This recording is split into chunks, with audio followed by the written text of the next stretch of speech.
Welcome back to Movie Recaps. Today I will show you an action, thriller film from 2020, titled Unhinged. Spoilers ahead. Watch out and take care. It's a particularly rainy night and the man is seen sitting in his pickup. He's obviously troubled. First, he takes his wedding band off and throws it away, lights a match and then gets out of the car, with a gas canister and a hammer in his hand. Breaching the house doors, he alerts the inhabitants that run toward him, only to be violently taken down. He pours gas all over the house and lights it on fire.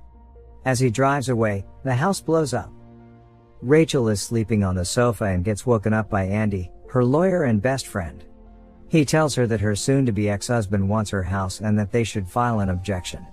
She cuts the conversation short when her son comes in and tells her that she should get dressed or they'll be late. The son, Kyle, is in the dining room with his uncle Fred, who's talking to his elderly mother.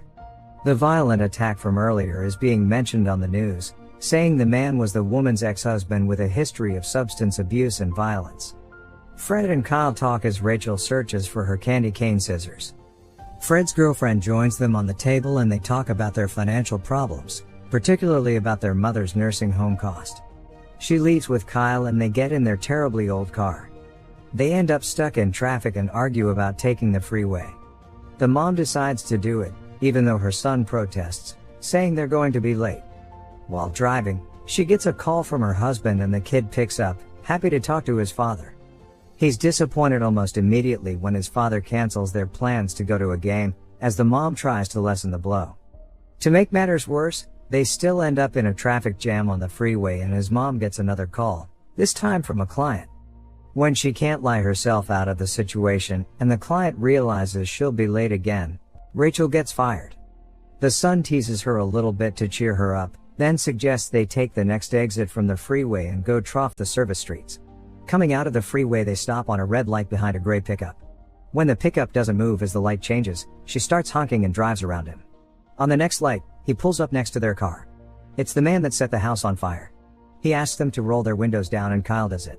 Rachel and the man have an awkward back and forth, with him patronizing her and then apologizing, expecting her to do the same. But she snaps back at him, disagreeing. He gets rattled and angrier, threatening her that she will find out what a bad day really means. Kyle is scared and asks her to go. The man starts following them and cuts them off, twice. Rachel takes another route and manages to get Kyle to school very late. She calls Andy and asks him to meet her for breakfast in 20 minutes, promising not to be late, even though she's low on gas. Rachel stops at a gas station, sets the pump and goes inside to get a few other things. When she goes to the cashier to pay, she sees the gray pickup parked behind her car. Worried, she tells the cashier and a guy standing in line next to her that the man in the pickup has been following her after an argument. The guy says he'll walk her out and get his plates. As she fuels the tank and gets in the car, the guy tells her the man's plates. She drives off and the guy stays behind telling the man in the pickup not to follow. Suddenly, the man rams him over into the street and he gets hit by a second car, while the pickup continues to chase after Rachel. She tries to loose him on the way, but they get stuck in a traffic jam again, with him right behind her. He rams in her car over and over, but no one reacts. They start driving again and Rachel can't find her phone to call for help. The man pulls up next to her and shows her that he has her phone. She drives off, causing an accident on the way and almost running over a woman, thinking she finally lost him. She pulls up into a parking lot to hide and calm her nerves. Meanwhile, Andy is waiting for Rachel in a diner, calling her, but getting only voicemail. The man with the pickup walks in and heads straight for Andy. He lies to him and says he's an old friend of Rachel's, then sits down and chats him up. They talk about scary experiences with road rage and about Rachel's divorce. The man is defending her soon-to-be ex-husband and Andy gets uncomfortable, so the man lies and says he could get Rachel on the phone. Andy tells him to try and gives him his own phone. Back at the parking lot, Rachel is looking for her tablet when she suddenly hears ringing. She finds a phone and picks up even though it's not her phone. The man gives Andy his cell phone and he tells her that he's waiting for her in the diner with an old fiend of hers. She says she doesn't know anyone by the name given. Andy turns the phone over to the man the moment she starts talking about him, calling him a psycho, explaining what happened. He tells her that she needs to truly apologize to him in person, which alerts Andy that something isn't right and he asks for his phone back. That's the moment when the man hits Andy with a cup, breaking his nose. Everyone in the diner gets upset, but no one helps when the man slams his head on the table, knocking him out.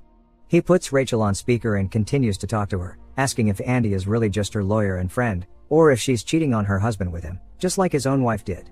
He tells Rachel to say her last words to Andy as he chokes him and eventually stabs him, while the people in the diner still do nothing, except film the situation.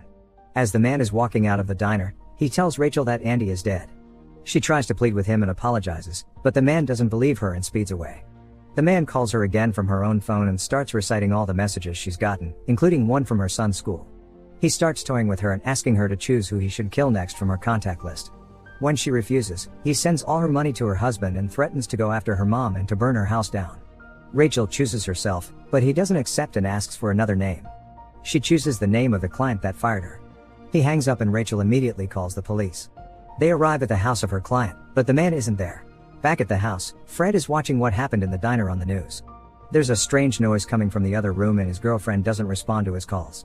He goes to check on her and on the way he sees the pickup parked before the house. The noises continue and he follows them with a knife on hand. The man appears, holding his beaten up girlfriend and telling him about what happened with Rachel.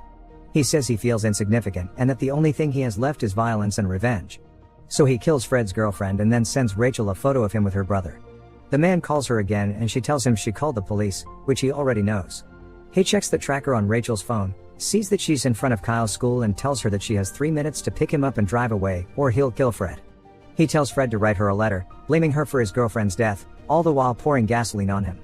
Meanwhile, Rachel gets her son out of school. As they're driving away she calls the man back, telling him she has Kyle. The man tells her to put him on speaker or he'll light her brother on fire. He makes Fred read the letter he wrote, saying Rachel is responsible for everything that has happened and that he'll never see another sunrise again. Suddenly a police officer walks into the house and the man hides behind Fred. He lights Fred on fire and runs, but the cop shoots him in the shoulder. Rachel can hear everything happening on the phone. She stops the car and breaks down. As Kyle tries to comfort her, the phone rings again. It's the man, telling her Fred is dead. He threatens Kyle, but she threatens him back, done with all of his garbage, and smashes the phone. Her and Kyle get in the car and head to the police station. On the way there they realize that he might be tracking them with Rachel's tablet. Kyle finds it tapped beneath her seat and wants to throw it out the window, but Rachel has the idea to track the man with the tablet, like he tracked them before. Kyle realizes that he's right in front of them, having stolen her neighbor's van. They see a police car in front as well and Rachel tells Kyle to put his seatbelt on, pulling up on the side of the van, headed straight to the police car. Kyle tries to get the cops' attention, but the man figures out what they're doing and rams the police car, causing a massive car crash. He keeps following them and catching up. Kyle calls the police from the tablet, but they tell them that they can't do anything to help. The tablet runs out of battery and they are left on their own. Rachel decides to go to her mother's house, where the neighborhood is just complicated enough to slow the man down a little. She speeds up and he follows, causing car crashes on the way. She manages to trick him and lose him for a moment, just long enough to get to her mother's house and let Kyle inside. When he gets there, he activates the panic button on the alarm, then gets a flashlight and hides upstairs in a secret compartment. Meanwhile, the man is riding around in the neighborhood, looking for them. He sees the car and stops to take his meds and gather himself. Suddenly Rachel rams into him with another car. She walks up to his car, but he grabs and pins her to the ground. He tells her that she'll always remember him and what she could have done to save her boy. With Rachel down, he goes after Kyle in the house, calling for him, lying it's the police. The kid makes a noise and Rachel appears in the hiding spot, but so does the man. They fight, with the man going after Kyle constantly and Rachel relentlessly attacking him so he can't get to him. He knocks her over and starts strangling her son, but she finds her candy cane scissors and stabs him, finally killing him. The police eventually arrive at the house. Rachel and Kyle are approached by the police officer that found Fred and he tells her that he's still alive. They drive toward the hospital to